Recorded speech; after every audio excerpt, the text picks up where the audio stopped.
My name is Eric Eberts. I'm an obstetrician and gynecologist for Women's Care of Wisconsin.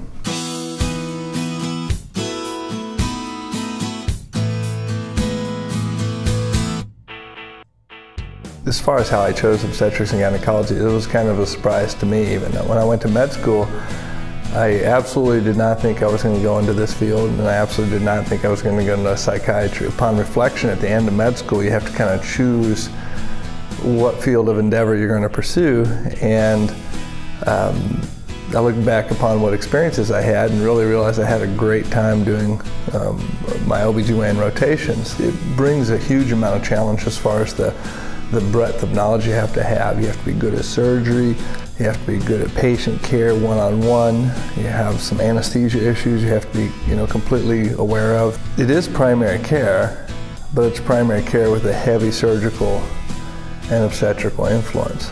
And so I found it to be actually really quite challenging. When it comes to obstetrics, you're at a very personal and private and memorable time of someone's life. So that's kind of cool to be able to be there for that kind of moment and to be privileged enough to stand there in these people's personal private realm and hopefully help them. Additionally, one of the things I really do like about GYN and kind of one of my fortes is the incontinence standpoint. When you look at that, it is something where you can make a huge difference in someone's very private, personal, and oftentimes embarrassing part of their life and cure them.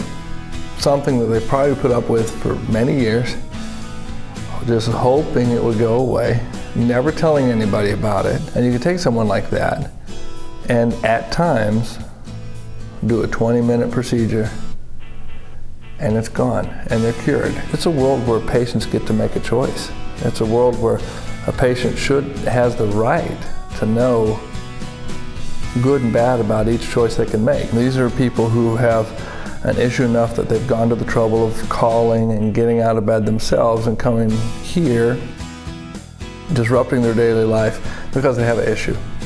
And they want to be heard and they want good explanation as to what's going on, and preferably some type of therapy and cure to make their problem go away. I try and focus on that, the fact that it's their 10 minutes or their 30 minutes or 45 minutes or whatever it takes.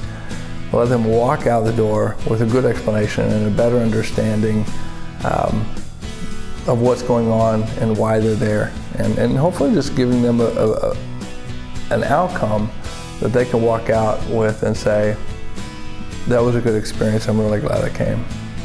I approach medicine with a slight bit of a grin and humor. There are times when medicine is a serious experience, and there are times when lives are threatened and outcomes are not good. But my personality is such that 9 times out of 10 you're going to catch me smiling. I'm not real formal.